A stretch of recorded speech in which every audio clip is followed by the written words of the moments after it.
Hello everyone, અમારી શાળામાં ટીચર્સના birthday કેવી રીતે સેલિબ્રેટ થાય છે ચાલો તમને બતાવું. આજે અમારી શાળામાં નેહાબેનનો બર્થડે હતો એટલે બાળકો બધાએ ખૂબ પ્રિપેરેશન કરી. પોતાની રીતે તેઓ કેક, ચોકલેટ્સ, ગિફ્ટ્સ અને ડેકોરેશનનો સામાન લઈ આવ્યા અને રૂમને ખૂબ સરસ રીતે શણગાર્યો. નેહાબેન પાસે રિબિન કટ કરાવી, તેમને ક્રાઉન પહેરાવીને ત્યારબાદ તેઓએ કેક કપાવ્યું. બધા ટીચરો અને બાળકોએ સાથે મળીને ખૂબ સરસ રીતે બર્થડે સેલિબ્રેટ કર્યો.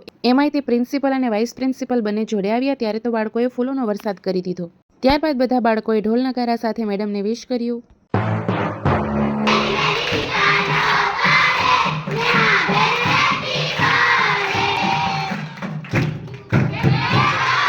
ટીચરોને પ્રિન્સેસ ટ્રીટમેન્ટ માટે થાઇલેન્ડ જવાની જરૂર નથી. અમારા બાળકો જ અમને પ્રિન્સેસ જેવી ફિલિંગ અપાવી દે છે.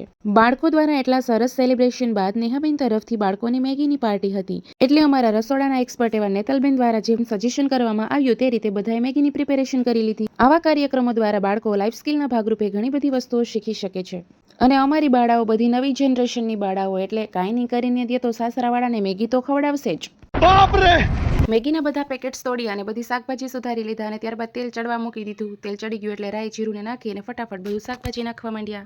અમારે શોભનાબેનને હજુ પરણાવવાના છે એટલે એમને પણ ટ્રેનિંગ આપવી પડે એમ હતી. વળી પાછા એમના સાસુ અમને ઠપકો આપત કે તમારા બંને જોડે રહ્યા તો પણ કાંઈ શીખવાડ્યો નહીં.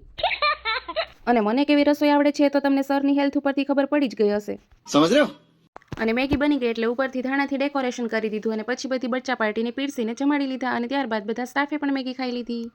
તો અમારી શાળામાં આવી રીતે બર્થડે સેલિબ્રેટ થાય છે. તમારી શાળામાં કેવી રીતે થાય છે જરાક કમેન્ટ કરજો.